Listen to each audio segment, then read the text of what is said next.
G'day everyone, welcome back to a quick Build Insite update. I am currently over in Victoria at the moment. As you can see, I've got Dean and Daz Backman alongside of me. We're currently missing Anthony and Dave, but we'll give you a bit of an update on where things are at and some of our projects at the moment. I'm going to handball it straight to Daz to give us a quick update on your behalf. Yeah, thanks, Lukey. Good to have you down here, mate. It's getting a bit cold down here in Victoria. So yeah, we're currently on a couple of our projects, just getting all our external lockups all wrapped up and our windows and that installed, so we can sort of get the guys and girls inside working in some warm lockup and getting ready for plaster. Awesome. Dino? Mate, well, as you've just been having some fun with us, we've had some triple-glazed timber alu-clad windows arrive from Lithuania. So we're basically got a lockup going on our 10-star build, and we are just about to start focusing more on our internal membranes, their air tightness, our Antella wrap, our HRVs, roughing. We're at that stage, and yeah, we've just been able to show you through this finished Oakville project, mate. That's hit the market. So fantastic. On to some things, but you what about yourself, mate? Looking good. So we're pretty close to actually kicking off framing stage. We've got a big retrofit high performance back in Adelaide. We are sort of doing a little bit different to most of our usual projects. We're using the entire Pro Climate system on this one. First project that we're actually putting in HRV as well. So we're really keen to get stuck into that. Just about to get the structural steel in so that we can start framing it up. So it's a lot more detail and that'll be good to see. A lot more. I thought while we're all sitting here, so we've obviously, if you haven't been tuning in, we've got our Build Insite podcast with new episodes on every Monday. A lot of the episodes are two-part, so a lot of fun guests coming up, and we're just about to do another string between yourself in Adelaide and us in Melbourne here to do another string of about 6 or 7 guests. So keep an eye on that. But while we're sitting here, I thought it might be a good idea to chat about some of the challenges that we see in the industry right now. And as we've just been discussing with an email just received, in Victoria here, we've just been notified after last year, our domestic building insurance increased by 43%. And we've just found out that our domestic building insurance is going to be increasing as of August by another 65%. So, look, that's costs that we're obviously pricing into our proposals that the clients pay for. It's not something, obviously, that the builder pays for. It's part of the project costs. One of the worrying things is, it just keeps getting more expensive for people to build.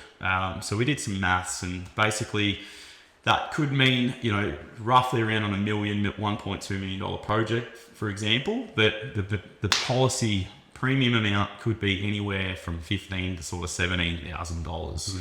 So, that's a huge cost.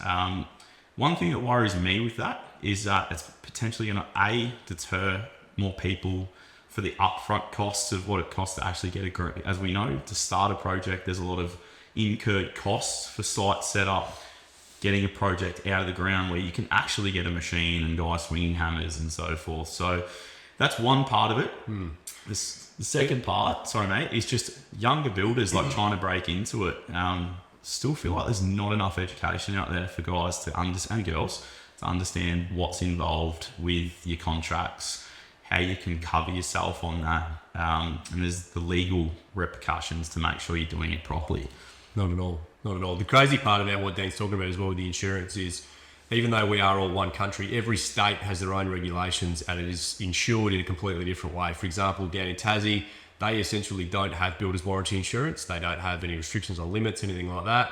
Talking in these conversations with the email that Dean got this morning, our limits over in Adelaide, like South Australia, is a completely different limit. Fortunately, we're not actually seeing price rises quite as much as what these guys have got here.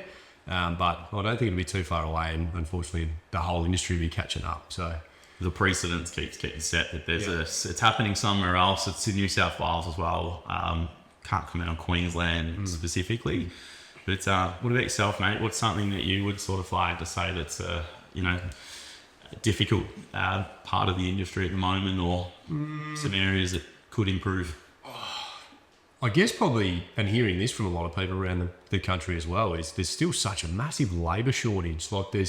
It's really not, if you've got your little niche market, or not even necessarily your niche market, there's still so much building work going on there, out there. You hear in the horror stories, there's still lots of people unfortunately going under and putting a bad name out there for the industry, but there's still so much work out there. Just the trade shortage is it's getting it's getting a bit out of hand, and I really don't know what to do about that. We're fortunate enough, we've just brought on a couple of carpenters, so we're at the moment we're pretty right. But yeah, everyone's really struggling with that, and it doesn't seem like there's any saviour on the horizon for how we're going to solve this issue. Do you think that's a generational thing? Is that like we've probably noticed a few? I suppose the generations of just get out, work, do the hard yards. We're in more of a influencers kind of generation, probably like ourselves in here. Well, I was saying to Luke before, I'm now in my early to mid 30s, so having just 18, 19-year-olds on site, they sort of feel a little bit older. But I have noticed that, yeah, like when I was 17, 18, you just wanted to work your backside off, to show your boss that you're a real hard worker. And I just find even speaking with a lot of our trades and guys who have been with us for a while, they just, like Luke said, it's finding it really difficult to find those young kids. I'm not saying it's just harder to find really hardworking kids as I sort of maybe how my mindset was back when I was 17, 18, but yeah, it's also one of the major things. It's not even just in the building, it's cost of living, especially not just probably all over Australia, everywhere.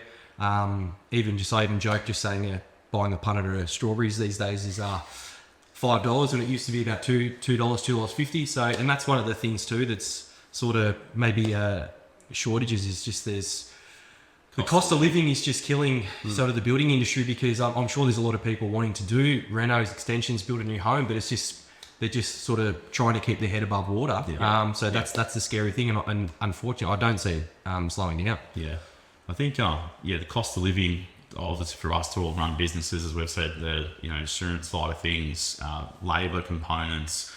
I think another aspect of of frustration in the industry right now is the duration of time that it takes to get a set of plans right through planning approval and then through building approval to be able to commence on site.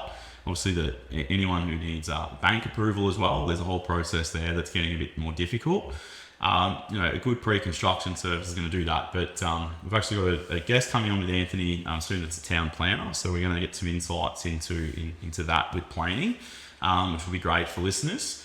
So I think that's another thing we've noticed is getting through planning approval is taking quite a bit longer as well. And I know speaking for ourselves, we've probably all had projects fall over late due to the fact that people have maybe backflipped or changed their mind or not wanted to commit to a really big financial commitment in this era.